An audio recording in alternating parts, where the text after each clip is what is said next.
Today, I want to share with you how to actually find your first deal. Because I promise you, you're not dumb. It usually takes some time to find your first deal. And what most people don't realize is that they don't realize what they're doing that's wrong. And they don't realize what they could be doing that could be moving them on a path to faster success. And that's what I want to share with you in today's video. I want to share with you how you can succeed. First of all, if you are new to the channel, my name is Justin Urong, and I've helped hundreds of people make money in real estate. So the first thing I really do want to talk about, and I think this is the most important thing, is the don't. The things that you should not be doing initially that you probably are doing. In business and in life in general, usually the most important things that we can do are cutting out things that we are already doing or sacrificing the things that we're already doing that are non-productive. Because the most successful people in this world, they don't have something that you have. They lack something that you have. For example, they lack doing the things that are wasting their time, but you have that. That's why you are not succeeding.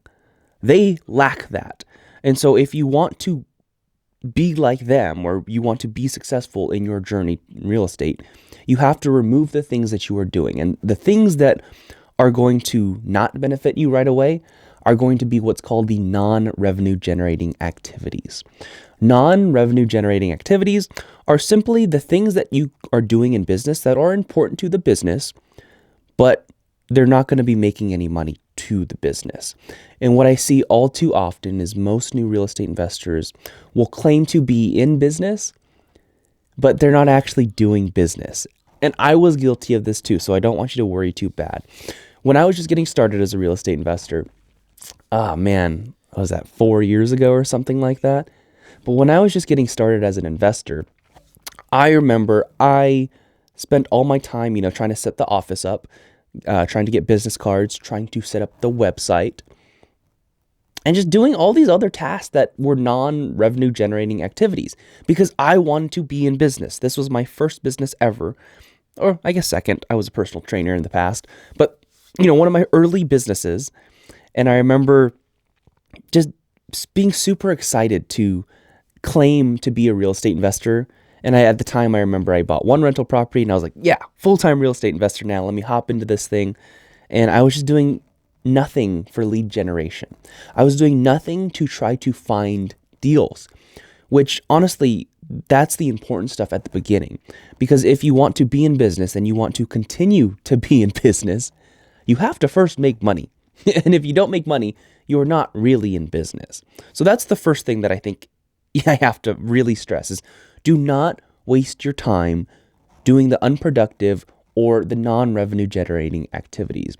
The non-generating revenue activities, they are important, but not as important as the money.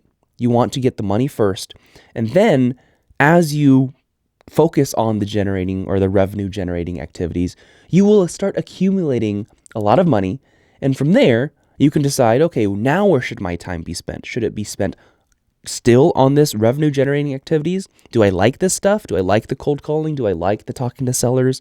Do I like doing this stuff? Or do you like the operational stuff more? Do you like the non-revenue generating activities more? Do you like the accounting and whatnot, doing the mail, the filing, whatever it is, like everything that's non-money making? Do you like that stuff more? Because that's when you can decide when you should hire. Should I hire a salesperson to do, or a cold caller to do more of the revenue generating activities? Or should I hire someone to help me file and mail and all this other stuff? And it really just depends on the person. Like some people think that certain things have higher dollar tasks or higher dollar value per hour, which they do. But if you enjoy and you really enjoy certain things, I think you should do those things and then hire out the rest. So that's just my opinion. Now, the second thing I wanted to talk about is your time. At the beginning, if you actually want to find a deal, here's really how you should be spending your time. Pretty much 100% or very close to 100% on the revenue generating activities. Now, let me break this down for you. Revenue generating activities could be a lot of different things. And it completely depends on your marketing strategy. But let's say you are cold calling, for example. You're trying to find real estate deals via cold calling. You're trying to cold call homeowners to buy their houses from them. The revenue generating activities in this, assuming you are a one-person team, are going to be the actual cold calls and the following up with the sellers. So anytime you are making a cold call to a seller, you are doing some revenue generating activities because you are trying to talk to a seller and buy their house. And it's going to take a lot of effort, a lot of dials, a lot of phone calls, a lot of conversations in order to get this done. But this is one of the most important activities, and it's very boring, in my opinion. So cold calling would be one if that's your strategy. Also, it's going to be the follow-up. So most people think that if you just cold call 1,000 people, 10,000 people, you're going to get a deal. That's not true, because most of the deals that you will get are going to be from the follow-up. So you'll probably have to cold call someone, maybe have a conversation with them. After you have a conversation with them, maybe they're not ready to sell just yet, or maybe you weren't as good as sales as you thought. But let's say you talk to someone and then you follow up with them a month later, still not ready. Another month. And usually it might take like 6, 7, 8 months on average for me to get the deal. It's a lot of follow-up. So all the revenue generating activities at the beginning are really going to be the cold calling and the follow-ups with the sellers. Now, if you're not even at that point, which it's okay if you're not at this point, the other revenue generating activities that you would be doing, I would think, would be learning how to analyze ARVs or crunch the numbers on a deal. Because one, if you do not know how to crunch the numbers on a deal and you just go straight into all this cold calling and follow up with sellers, which is great, it's great action, but you could end up with a very bad deal. And it's not the worst thing in the world. You're trying, you're learning, but I do think it's important to learn how to calculate the ARV and how to crunch the numbers to make an offer first. That's probably my first thing that I would recommend people to do. And yes, in that case, because it's a step to get to that point, to start cold calling and to start talking to sellers and following up with them, that becomes a revenue generating activity. That learning how to crunch the numbers. So whatever stage you're at, even if it's the learning stage, like maybe you don't even know what you should be doing. And if you're in the learning stage, then, watch more videos like this, but as you watch, take action. Take action on the things that you're learning, and that'll be revenue generating too. You have to take baby steps in order to get where you're trying to go. So that's how I think you should be spending your time entirely on the marketing or the lead generation and trying to find the next deal. Now, the last thing I want to talk about is your game plan. What is the game plan? So your plan is going to depend on your marketing strategy, really. And there's a lot of different ways that you can find deals. Now, when you're just starting out, there's so many ways. I don't want you to get this shiny object syndrome. I want you to pick one strategy. And when I'm talking about a marketing strategy, I'm talking about like cold calls, texting, direct mail, ringless voicemails. These are some off-market things that you can do. Door knocking. These are some things you can do to try to find deals. And there's also other ways as far as like on-market MLS, or you can be trying to find deals from wholesalers. You can try to use social media to find deals, which I do plenty of.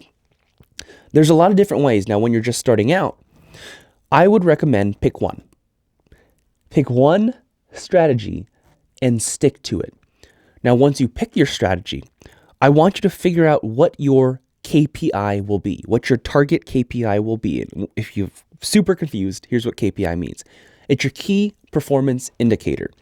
With your key performance indicator, it's going to be a metric or a number that you're going to be tracking for your performance. So for example, if you're going to be cold calling and you choose cold calling as your strategy, if that's your strategy, your key performance indicator, you're going to have multiple, but one of your most important will just be dials called.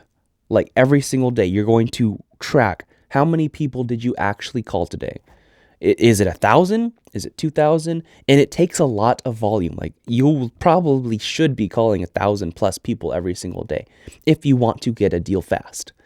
If you're calling one person a day from a cold call list, it will take you a long time to find a deal. A very long time unless you get lucky. So focus on one strategy and then one KPI to focus on and just go all in on it. I promise you this will work if you just stick with it and you don't give up. I see most people that lose, they didn't really lose. They just gave up. Like that's why they lost. They gave up, and that's why they are where they're at. Now, the other strategies that are there, let me just give you some examples as far as the strategy and a KPI. You can also do MLS. You can try to find deals on market on the MLS, and one of your KPIs, your most important KPI, is going to be offers made. How many offers did you make every single day, every single week? And you realistically want to make 5+ a day. When I was just getting started, I'd offer 1 offer a day on the MLS, and it still worked. I still got my first deal that way, or one of my first deals that way, and it was great. But realize that every strategy that you pick will have certain KPIs that you have to hit to stay consistent. And you just have to stay consistent with this for a long time, and you will find a deal and then no longer feel dumb. So I hope this video helped. And if you just want help to grow your real estate investing business in general, I want you to click on the link in the description below for a free strategy session. Peace.